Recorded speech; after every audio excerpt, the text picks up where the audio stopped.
ಬೆಂಗಳೂರಿನ ಸದಾಶಿವನಗರದ bank of ಬರೋಡದ ಮುಂಭಾಗದ ರಸ್ತೆಯಲ್ಲಿ ಏನೋ ಧರೆಗುಳಿದಂತಹ ಮರ ಅಂದರೆ ಪ್ರಾಣಾಪಾಯದಿಂದ ಬಚಾವಾಗಿರುವಂತಹ ಅಂಗಡಿ ಮಾಲೀಕರು ನನ್ನೊಂದಿಗಿದ್ದಾರೆ. ಅವ್ರನ್ನೇ ನಾನೀಗ ಮಾತಾಡಿಸ್ತಾ ಹೋಗ್ತಿದ್ದೀನಿ. ಸರ್, ನಿಮ್ಮ ಅಂಗಡಿ ಮೇಲೆ ಬೀಳಬೇಕಾಗಿತ್ತು ಮರ, ಕಾರಿನ ಮೇಲೆ ಬಿದ್ದಿದೆ, ಹೇಗಾಯಿತು? ನೀವು ನೋಡಿದ್ರ ಆ ದೃಶ್ಯವನ್ನು, ಏನು ಅನ್ನುವಂಥದ್ದು? ಸ್ವಲ್ಪ ಮಿಸ್ ಆಯಿತು.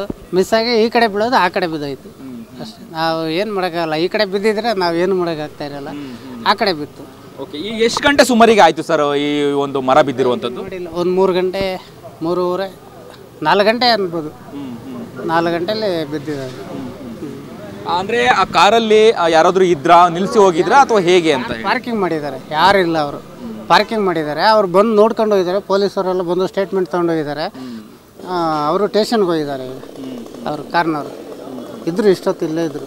ಓಕೆ, ನೀವು ಎಷ್ಟು ಸಮಯದಿಂದ ಅಂಗಡಿನ ಇಟ್ಕೊಂಡು ನೀವು ವ್ಯಾಪಾರ ಮಾಡ್ತಾ ಇದ್ದೀರಾ ಇಲ್ಲಿ? ನೀವು ನಾವು ಸುಮಾರು ಒಂದು 10-15 ವರ್ಷದಿಂದ ಇದ್ದೀರಿ ಇಲ್ಲ, ಇದೇ ಜಾಗದಲ್ಲಿ. ನಾವು ಇಲ್ಲಿ ಬಂದು 40 ವರ್ಷ ಆಯಿತು. ಅವತ್ತಿಂದನೂ ಇದು ಒಂದು ಅಂಗಡಿ ಮಾಡಿ ಒಂದು 10 ವರ್ಷ ಆಯಿತು, ಅವತ್ತಿಂದ ಇದೆ. ಓಕೆ, ಅಂದರೆ ನೀವು ಹೇಳ್ತಾ ಇದ್ರಿ ಅಂಗಡಿ ಮೇಲೆ ಬೀಳಬೇಕಾಗಿತ್ತು ಮರ, ಪುಣ್ಯಕ್ಕೆ ಆ ಕಡೆ ಬಿತ್ತು ಅಂತೇಳಿ ಹೇಳಿದ್ರಿ. ಯಾವ ಕಡೆ ವಾಲಿತ್ತು ಮರ ಅನ್ನುವಂಥದ್ದು ಮಳೆ ಬಂದಾಗ? ಆ ಕಡೆನೇ ವಾಲಿತ್ತದು, ಆ ಕಡೆನೇ ವಾಲಿದ್ದು. ಅದು ಈ ಕಡೆ ವಾಲಿಲ್ಲ, ಅಂದರೆ ಗಾಳಿ ಸಿಕ್ಕಾಪಟ್ಟೆ ಇದಲ್ಲ, ಅದರಿಂದ ಆ ಕಡೆ ಬಿತ್ತದು. ಗಾಳಿ ಇದ್ದಿದ್ದಕ್ಕೆ ಆ ಕಡೆ ಬಿದ್ದಿದೆ.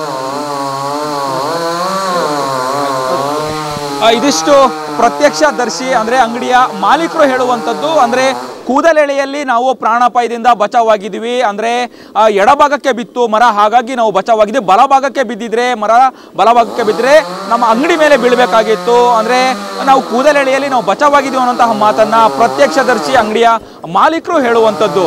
ಕ್ಯಾಮ್ರಾ ಪರ್ಸನ್ ಕಾರ್ತಿಕ್ ಜೊತೆ ಅಭಿಜಿತ್ ಗಣೇಶ್, ಕರ್ನಾಟಕ ಟಿವಿ, ಬೆಂಗಳೂರು. ಬೆಂಗಳೂರಿನ ಸಮಗ್ರ ಸುದ್ದಿಗಾಗಿ ನೋಡಿ ಕರ್ನಾಟಕ ಟಿವಿ ಬೆಂಗಳೂರು.